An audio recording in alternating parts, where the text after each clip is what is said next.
नमस्कार दोस्तों, technical master जी YouTube channel में आप सभी का फिर से बहुत बहुत स्वागत है। आज मेरे पास मेरे होम टाउन से एक मीटर आया हुआ है जो कि पल्सर का मीटर है और इसमें इशू है कि इसका जो ट्रिप बटन है वो काम नहीं कर रहा है। मतलब आप जब रीसेट करने जाएंगे इस मीटर में तो कोई भी फंक्शन इसमें नहीं हो पा रहा है। तो ये मीटर का मॉडल आप लोगों ने देख लिया। तो इस मीटर में क्या इशू है और इसे कैसे हम लोग सॉर्ट आउट करेंगे, और इसमें मैं कोई स्पेशल कंपोनेंट यूज़ नहीं करूंगा, जो भी जनरल पर्पस कंपोनेंट है उसका इस्तेमाल करूंगा। तो चलिए जल्दी से वीडियो शुरू करते हैं, और वीडियो शुरू करने से पहले वीडियो को लाइक और जो नए भाई लोग हैं वो चैनल को सब्सक्राइब करना ना भूलें।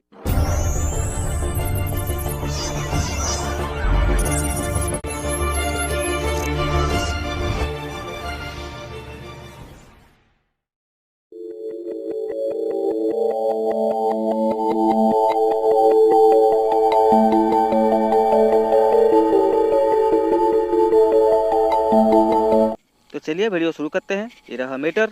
तो इसको खोलने से पहले मैं आपको थोड़ा पावर देख के दिखाना चाहता हूँ कि एक्चुअल में इसमें क्या परेशानी है, और जिनका ये मीटर था वो किस परेशानी से जूझ रहे थे, और उसको ये जो परेशानी है इसको हम लोग आज सॉर्ट आउट कर पाएंगे या नहीं, वो भी जनरल पर्पस कंपोनेंट यूज़ करके।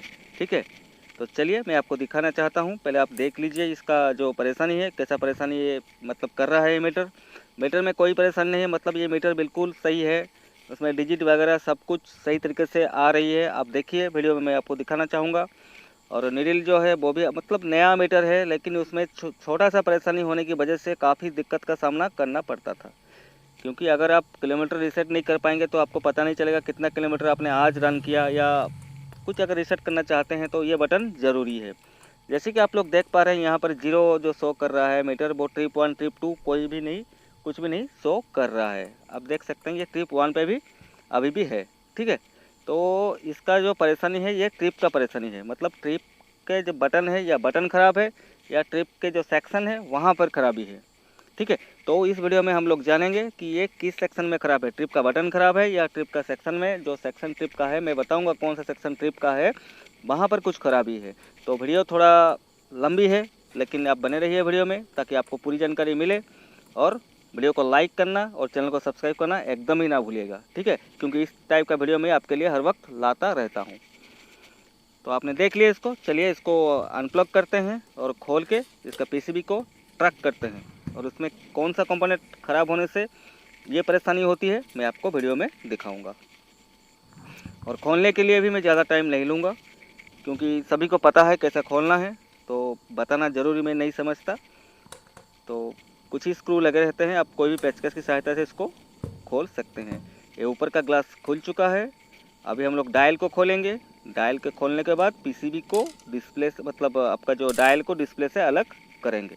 ठीक है, अलग करने के बाद उसके बाद हम लोग पीसीबी को, जो प्राइमरी डायल होता है, जो डिस्प्ले का केस होता है, वहाँ से अलग करेंगे। ठीक है, तो पहले नील को निकाल लेते हैं, और इसको निकालने के लिए भी ज़्यादा मुशक्क़त करने की ज़रूरत नहीं है। अगर नहीं निकलता है तो आप आसानी से उसके नीचे कोई प्लेयर मतलब ट्विजर वगैरह देके उसको थोड़ा अगर आप ऊपर की तरफ धकेलेंगे तो ये आसानी से खुल जाएगा। तो इस मॉडल में क्या होता है कि जो प्राइमरी मतलब जो डिस्प्ले केस होता है उसके अंदर भी बोल्ट कसा रहता है, तो आपको उसको खोलना पड़ेगा उसको भी। उसके बाद आप डिसोल्डर करके डिस्प्ले को निकाल सकते हैं। तो हम यहाँ पर सीधा डिस्प्ले को निकालेंगे डिसोल्डर करके इस सारे लेग को। उसके बाद मैं आपको पीसीबी को दिखाऊंगा कि पीसीबी में क्या फॉल्ट है। चलिए, मैंने ऑलरेडी डिसोल्डर कर चुका है और डिस्प्ले भी पीसीबी से अलग ऑलरेडी हो चुका है। तो यहाँ पर मैं आपको थोड़ा मेजर करके दिखाऊंगा कि इसमें ऑलरेडी कितना वोल्टेज में ये वर्क करता है, और वोल्टेज ना होने पे आपको कौन सा सेक्शन में जाके आपको चेक करना है कि कौन सा सेक्शन में ये परेशानी रहती है। ठीक है, तो चलिए पहले हम लोग इसको ट्रेस आउट कर लेते हैं मल्टीमीटर के सहायता से। तो उससे पहले मैं आपको थोड़ा बोर्ड दिखाना चाहूँगा कि इस बोर्ड के कंडीशन कैसा है। आप देख सकते हैं बिल्कुल बोर्ड जो है वो नया जैसा है। तो चलिए पहले मैं आपको थोड़ा बहुत जानकारी दे देता हूँ यहाँ पर। तो ये देख सकते हैं आप, ये स्विच है।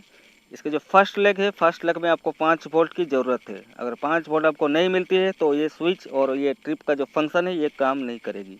आप कुछ भी कर लें, काम नहीं करेगी। और जो उसका ऑपोजिट डायरेक्शन में जो लेग है वहाँ पर भी आपको 5 वोल्ट चाहिए। ठीक है, यहाँ पर 5 वोल्ट चाहिए और ऑपोजिट जो लेग है उसका ठीक ऑपोजिट में जो लेग है, ठीक है, क्योंकि ये 4 लेग वाला स्विच है, ठीक है, तो इसका ऑपोजिट लेग में वहाँ पर भी 5 वोल्ट चाहिए। ये रहा ट्रक जहाँ से 5 वोल्ट इन होके आउट होके प्रोसेसर के पास जाती है, और उसके प्रोसेसर के पास पहुँचने से पहले कुछ कंपोनेंट के जरिए से ये वोल्टेज गुजरती है, उसके बाद जाके प्रोसेसर के अंदर ये इन होती है, ठीक है। तो यहाँ पर रास्ते में जो कंपोनेंट लगा है मैं आपको दिखाना चाहूँगा, ये कुछ डायोड लगे हैं और कुछ रजिस्टर लगे हैं, ठीक है। ज़्यादातर जो रजिस्टर मैं आपको दिखा रहा हूँ इसका नंबर मैं डिस्क्रिप्शन में दूंगा, और इसके बदले आप लोग कौन सा जो जनरल पर्पज रजिस्टर है उसका इस्तेमाल कर सकते हैं और उसको सही कर सकते हैं, क्योंकि बहुत सारे भाई लोगों का कमेंट आया मुझे कि सर हम लोगों को एसएमडी नहीं मिल रहा है। ऐसा कुछ बात नहीं है। अब बिना एसएमडी का काम जो है जनरल पर्पज़ का काम भी वही है, क्योंकि 1980s में वही जनरल पर्पज़ का जो रजिस्टर था वही इस्तेमाल होता था, क्योंकि तब का ज़माना था रेडियो का ज़माना। शायद किसी भाई लोग को पता होगा, ना टीवी था, ना मोबाइल था, ना कुछ नहीं, कुछ भी नहीं था, रेडियो का ज़माना था। भाई रजिस्टर का काम है रजिस्टेंस बनाना, वो एसएमडी हो, जनरल पर्पज़ हो या नानो हो, उसका काम है रेजिस्टेंस बनाना, ठीक है। तो उसमें कोई दिक्कत नहीं है आप कौन सा यूज कर रहे हैं। स्पेस ना होने की वजह से हम लोग जनरल पर्पस रजिस्टर इस्तेमाल नहीं कर सकते हैं, क्योंकि पीसीबी का साइज कम हो गया है। तब का पीसीबी बड़े बड़े पीसीबी था, जब रेडियो में आप पुराना वाला रेडियो या पुराना वाला टीवी आप देखेंगे तो तब का जो पीसीबी होता था तो बहुत बड़े बड़े होते थे। आपका पीसीबी आप देखेंगे 5 इंच बाई 5 इंच का हो गया है, ठीक है, क्योंकि एसएमडी की वजह से, लेकिन फंक्शन वही सेम टू सेम है, ठीक है। तो ये रहा रजिस्टर, इसका वैल्यू मैं आपको दे दूंगा डिस्क्रिप्शन में, आप देख लीजिएगा। और जो जनरल पर्पस रजिस्टर में इस्तेमाल करूंगा उसका वैल्यू भी, उसका भी कलर कोड मैं आपको दे दूंगा, वहाँ से आप लोग पता कर सकते हैं। तो इसको दिखा पाना थोड़ा मुश्किल है क्योंकि बहुत छोटा साइज़ है और मोबाइल में फोकस शायद ही ना हो पाए, फिर भी मैं आपको दिखाने की कोशिश कर रहा हूँ। अगर दिख जाए तो सही है, नहीं दिखे तो आप जाके मेरा डिस्क्रिप्शन में पढ़ सकते हैं, ठीक है। तो यहाँ पर मैं आज एसएमडी का इस्तेमाल नहीं करूँगा, क्योंकि भाई लोग का कमेंट आता है कि सर आपने एसएमडी का इस्तेमाल किया, हमारे पास तो एसएमडी है नहीं।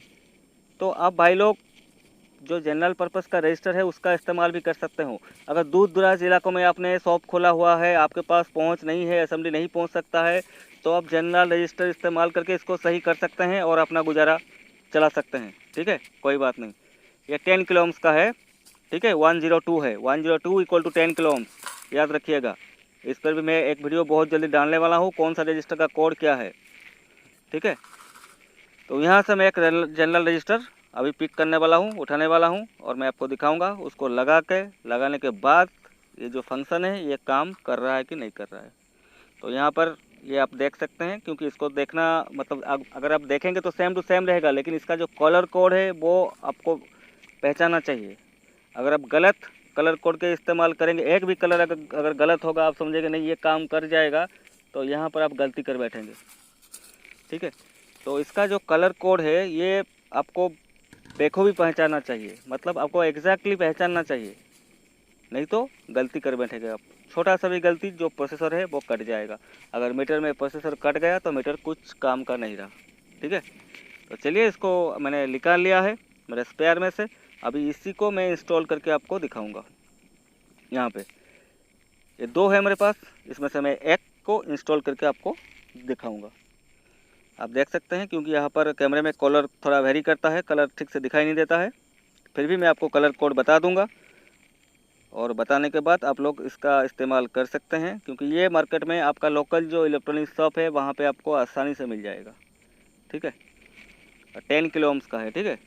तो मैं आपको डिस्क्रिप्शन में इसका जो नंबर है और जो मैं इस्तेमाल किया उसका भी जो कलर कोड है मैं आपको दे दूँगा, आप वहाँ से लेके, क्योंकि ज़्यादातर 10 किलो ओम्स और आपका 47 किलो ओम्स का ज़्यादातर इस्तेमाल इस सब मीटर में होता है। तो आपको ये रखना ज़रूरी है, क्योंकि ज़्यादातर रजिस्टर आप देखे होंगे, अगर कोई भाई रिपेयर कर रहे होंगे तो वो देखे होंगे 472 या 102 या 103 ज़्यादा से ज़्यादा लगे होते हैं यहाँ पर, क्योंकि उसी का इस्तेमाल ज़्यादा होता है यहाँ पर, क्योंकि ये बहुत सेंसिटिव सर्किट है, तो इसमें ये सब रजिस्टर यूज होते हैं। तो चलिए इसको पावर देकर मैं एक बार आपको दिखा देता हूँ और मेजर करके आपको दिखाऊंगा। अगर 5 वोल्ट हमको मिल जाता है स्विच के ऊपर तो समझ लीजिए बिना डिस्प्ले लगा के भी आप कंफर्म हो जाइए कि आपका जो ट्रिप है वो काम करेगा, क्योंकि यहाँ पर अगर डिस्प्ले आप नहीं लगाएंगे तो आपको पता नहीं चलेगा। लेकिन मैं आपको एक ट्रिक बता रहा हूँ, मतलब अगर 5 वोल्ट स्विच के ऊपर आ गया लेग में, और ऑपोजिट लेग में जो लेग में मैंने दिखाया था फर्स्ट लेग में अगर 5 वोल्ट आता है, उसका ठीक ऑपोजिट लेग में अगर 5 वोल्ट आता है तो समझ लीजिए आपका जो काम है वो सक्सेस हो गया है। आप जब भी डिस्प्ले लगाएंगे और पुश करेंगे रीसेट बटन तो आप देखेंगे कि रीसेट हो रहा है, मतलब वो फंक्शन कर रहा है। तो आपके तसल्ली के लिए, मतलब आपके जानकारी के लिए मैं आपको दिखा रहा हूँ यहाँ पर वोल्टेज। अब देखिए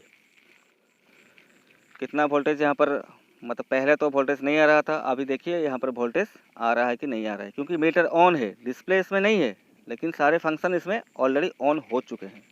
ठीक है, तो आप मीटर की तरफ ध्यान रखिए और देखिए 4.8 के आसपास या 4.7 के आसपास आ रहा है, मतलब ये सही है। ठीक है, एग्जैक्टली 5 वोल्ट दिखाएगा इसका कोई गारंटी नहीं है। 4 वोल्ट से ज़्यादा दिखाना चाहिए, 4 वोल्ट से नीचे नहीं दिखाना चाहिए, ये आप देख सकते हैं। क्योंकि मेरा इनपुट वोल्टेज थोड़ा कम है इसलिए 4.8 दिखा रहा है, मतलब इसका जो प्रोसेस है कंप्लीट है। लेकिन मैं आपको डिस्प्ले को लगा कर दिखाऊंगा। यहाँ पर मैं आपको दिखाना चाहूँगा वही रजिस्टर मैंने इस्तेमाल किया है, जनरल पर्पस रजिस्टर। ठीक है, तो चलिए इसको मैंने तो मेजर कर दिया, आप लोगों ने देख लिया, लेकिन आपको पता नहीं चलेगा कि ये सही हुआ कि नहीं हुआ है। तो इसके लिए मुझे यहाँ पर डिस्प्ले को इंस्टॉल करके आपको दिखाना पड़ेगा। तो जल्दी से मैं इसमें डिस्प्ले को इंस्टॉल कर लेता हूँ, इसको पूरा सेटिंग करके, मतलब इसको पूरा फिट करके। उसके बाद मैं आपको दिखाऊंगा कि एग्जैक्टली जो फंक्शन था, जो काम नहीं कर रहा था, इसका जो ट्रिप का बटन बहुत छोटा सा स्पेयर है, चाहे तो आप किसी भी पुराने सर्किट से इसको ले सकते हैं अगर आपके पास है, या मार्केट से आप परचेज कर सकते हैं। लेकिन छोटा सा इशू था, लेकिन इसके वजह से बहुत ही दिक्कत का सामना करना पड़ रहा था इसके ओनर को, क्योंकि अगर आप ट्रिप को रीसेट नहीं कर पाएंगे तो आपको थोड़ा, मतलब ऐसा लगेगा कि नहीं उसमें कुछ कमी है। ठीक है, क्योंकि मीटर नया है, मतलब उसका सारा फंक्शन होना चाहिए, एक्टिव होना चाहिए। तो चलिए इसको मैं सोल्डर कर देता हूँ पहले जो डिस्प्ले को, उसके बाद मैं आपको दिखाता हूँ इसको फुल पावर दे के, और उसको जो मीटर का केस है केस लगा के कि बिल्कुल सही हुआ या नहीं हुआ। लीजिए मैंने इसको ऑलरेडी सोल्डर कर दिया है। अभी सफाई का थोड़ा काम है, क्योंकि सफाई अगर आप ठीक से नहीं करेंगे तो मैं समझूंगा आपका काम सही नहीं है। अच्छा दिखना चाहिए भाई, जैसे चकाचक जो भी आपको मीटर दे वो चकाचक मीटर है, लेकिन आपको इसको साफ करके वैसा ही करना चाहिए, तब जाके आपको भी सेटिस्फेक्शन लगेगा कि नहीं मैंने काम अच्छी तरीके से किया है। और जिसका मीटर है अगर कभी वो खोल के उसको देखता है कि हाँ अभी तो मीटर ख़राब, समझ लीजिए 2 साल या 3 साल बाद मीटर ख़राब हो गया, वो भाई ने खोल के देखा कि अगर आप वहाँ पर अगर धब्बा दिखाई देगा तो वो सोचेंगे कि नहीं मैंने किसी को भेजा था ये मीटर, उन्होंने इसको साफ़ भी नहीं किया। तो सफाई ज़रूरी है, मुझे तो ये चीज़ अच्छा लगता है, मैं करता हूँ। अच्छी तरीके से साफ़ करने के बाद मैं मीटर को इंस्टॉल करता हूँ केस के अंदर, क्योंकि यही चीज़ बाद में आपको परेशानी में डालेगी, क्योंकि यहाँ पर मॉइस्चर जो है वो पकड़ के रखेगी। जो फ्लॉक्स है, अगर फ्लॉक्स को आप साफ़ नहीं करेंगे, जो मॉइस्चर है मॉइस्चर को पकड़ के रखेगी, बाद में वही मॉइस्चर इस मीटर को डैमेज करेगी। तो मॉइस्चर के लिए इसको साफ़ करना ज़रूरी है, जैसे मॉइस्चर ना जमा हो उसमें। तो चलिए डायल को फिट करते हैं, सारे चीज़ जो भी मैंने खोला था उसको फिट करके मैं फाइनली आपको ये मीटर सेट करके दिखाऊंगा। और इसका जो मीटर है, इसका जो डायल है बहुत पतला है, आप थोड़ा गौर फरमाइएगा, क्योंकि इसको ज़्यादा खींचातानी ना कीजिएगा, नहीं तो ये टूट जाएगा। पहले का जो मीटर आता था उसका थिकनेस ज़्यादा था, मोटाई ज़्यादा था। अभी का जो मीटर आ रहा है इसका जो डायल है वो बहुत पतला है, कागज़ की तरह। ठीक है, अभी मैंने इसको पावर अप कर दिया है, अब देखिए ये फंक्शन कर रहा है कि नहीं कर रहा है। 19,295 किलोमीटर ये मीटर चला है। तो अभी ट्रिप 1 पे है, 0 है। ठीक है, इसमें मैं लाइव टेस्ट नहीं करूँगा, सीधा आपको ट्रिप का जो फंक्शन था वो काम नहीं कर रहा था उसको मैं टेस्ट करके बस छोड़ दूँगा। ठीक है, तो आप देखिए मैं ट्रिप को दबाने जा रहा हूँ। ट्रिप 1 पे है, ये देखिए ट्रिप 2 पे, आप देख सकते हैं, ये देखिए आप देख सकते हैं 8,089 किलोमीटर ये रन हुआ है, तब ये काम नहीं कर रहा था। ट्रिप 1 0 था, ट्रिप 2 में ये सेव होके रहा था, अभी ये शो कर रहा है। ठीक है, आप देख सकते हैं यहाँ पर बिल्कुल ये काम कर रहा है। छोटा सा रजिस्टर था जिसको चेंज करने के बाद ये बिल्कुल नया जैसा हो गया है, मतलब इसमें कोई परेशानी ही नहीं है। तो अगर आप थोड़ा टाइम लगाते हैं, अच्छी तरीके से दिमाग को शांत रखते हैं और मीटर को अच्छी तरीके से ट्रेस करते हैं तो आपको फॉल्ट का पता चल जाएगा। फिर भी मैं ट्राई करूँगा जो भी फॉल्ट हो, जैसा ही फॉल्ट हो, वीडियो अपलोड करने की। तो इस वीडियो में बस इतना ही, और जाने से पहले वीडियो को लाइक और चैनल को सब्सक्राइब करना ना भूलिएगा। अगली बार आपसे फिर मिलूंगा किसी एक नए वीडियो के साथ, किसी एक नए इशू के साथ। उस टाइम के लिए आपसे विदा चाहता हूँ। नमस्ते।